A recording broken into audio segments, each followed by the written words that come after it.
Barbie Forteza, ibininta na ang ari-arian nila ni Jack Roberto matapos mahulihan ng third party.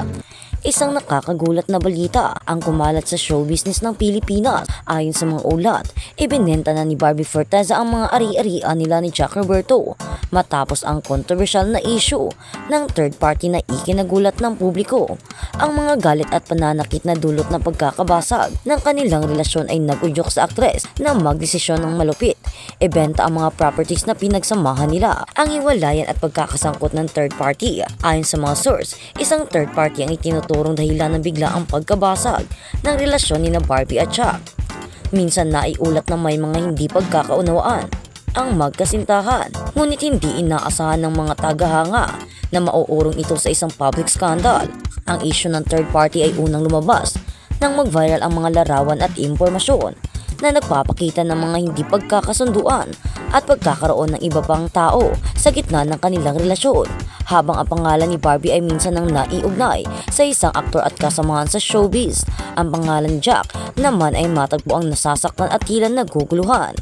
Ayon sa mga malalapit na kaibigan ni Jack, napag-alaman daw ng aktor ang mga nangyari matapos niyang makita ang mensahe at patunay na may kinalaman ang isang inaasahang tao sa kanilang relasyon. Parang napako ang lahat, hindi ko inaasahang darating sa puntong ito, ang pahayag ng isang source na malapit kay Jack. Pagbenta ng ari-ari ang pinagsamahan matapos maganap ang hiwalayan, isang shocking twist ang bumangon. Ipinaalam ni Barbie sa ilang malalapit na tao na ipagbibili na niya ang mga ari-arian nilang dalawa ni Jack. Kasama na rito ang mga property sa kanilang binili at pinanda ng magkasama sa kanilang relasyon. Ayon sa isang insider, ang desisyong ito ni Barbie ay bunga ng matinding emosyon at galit, lalo na't naramdaman niya sa puso ay pinagsamantalahan at niloko. Hindi lang puso niya ang nasaktan, pati na rin ang kanyang mga plano sa buhay. Para sa kanya, isang simbolo ng kanilang pagkatalo ang mga bagay na ito. Sabi ng kaibigan ng aktres, isang townhouse at ilang lupa ang kabilang sa mga ari-arian na ibinenta ni Barbie. At ayon sa ilang reports, ang mga ito ay napagkasunduan nilang dalawa ni Jack na itaguyod.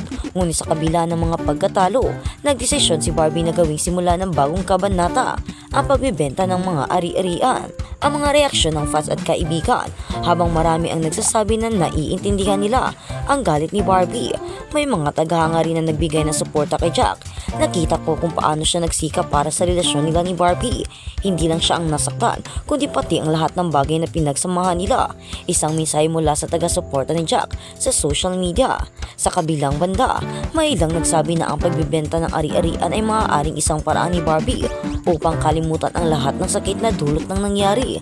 Ang mga bagay na ito ay material na bagay lamang, pero ang puso ng tao ay mahirap baguhin. Ang mahalaga ay matutunan nating magpatawad at mag-move on.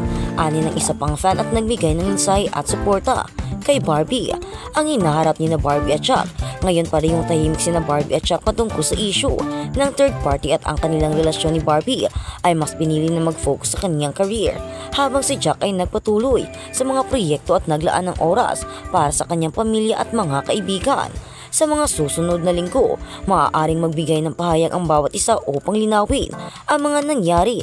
Ngunit ngayon ang mga tagahanga at mga malalapit na kaibigan nila ay patuloy na nag-aabang sa mga susunod na development sa kanilang buhay. Ang mga ari-arian ay bininta na, ngunit ang emosyon ng mga taong sangkot ay isang bagay na hindi basta-basta malilimutan.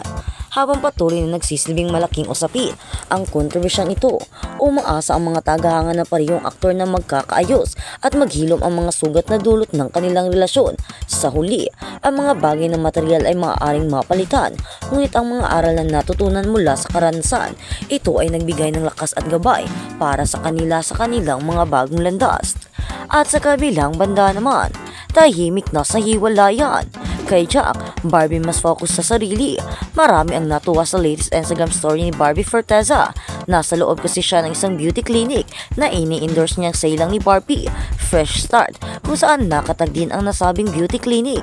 Marami ang nakausap namin na nagsabing very positive ang dating ni Barbie sa IG story niyang yon. Parang sinasabi nga raw ni Barbie na ngayong hiwalay na sila ni Jack Roberto ay mas gusto na lang niyang mag-focus sa kanyang sarili. In fairness din talaga sa dalaga.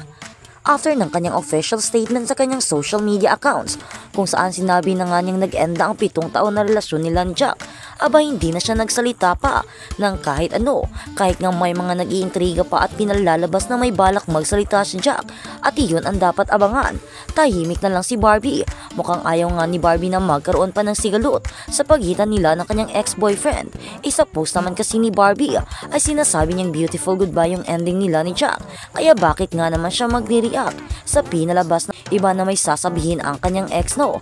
Anyway, nakakatuwa na makitang fresh and happy si Barbie kahit nga pa nauwi sa hiwalayan ang relasyon nila ni Jack Roberto.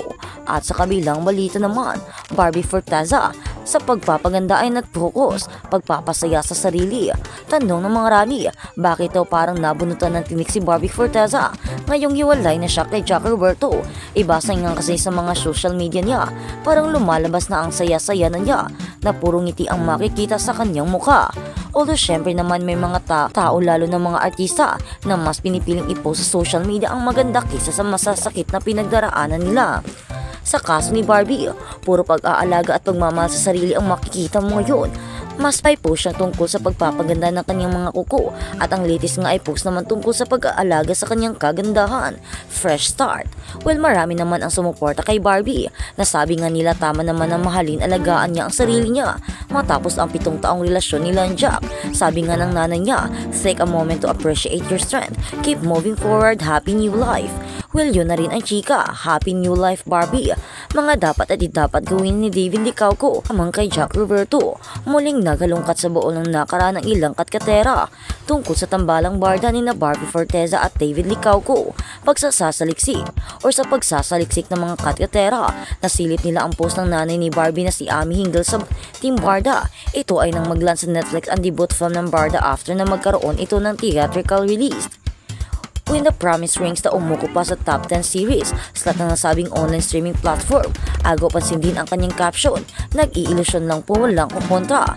Ang nakakaintriga pa ay ang paglalike niya ng komento ng isang netizens, mas bagay talaga sila. Ibig sabihin, mas bet niya si David para kay Barbie kaysa kay Jack. Hirit pa ng kibiters, patunay raw ito ng Barda fan by heart ang muda ng kapuso aktres. Sa ganitoong sitwasyon, naiisip ng mga netizens na lamang ni David kaysa kay Jack. Kalupat boto naman pala si Made Raka sa Chinito Charmer para sa anak. Kaya naman, abangan natin kung ano ang magiging susunod na pangyayari. Kung totoo bang hiwalay na talaga si Barbie o baka drama na lang man. Pero dahil nga ay binalita na ito, baka nga may namamagitan na sa kanilang dalawa ni David Licauco. Ika nga ng karamihan, mas bagay sila kina Jack at boto pa ang nanay at ate nito. Kaya naman ano nga ba talaga ang dahilan ng pangyayari?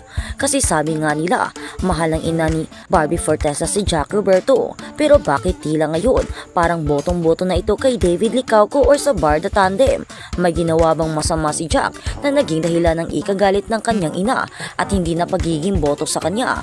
Kung ano man ang magiging susunod na balita, abangan natin dito.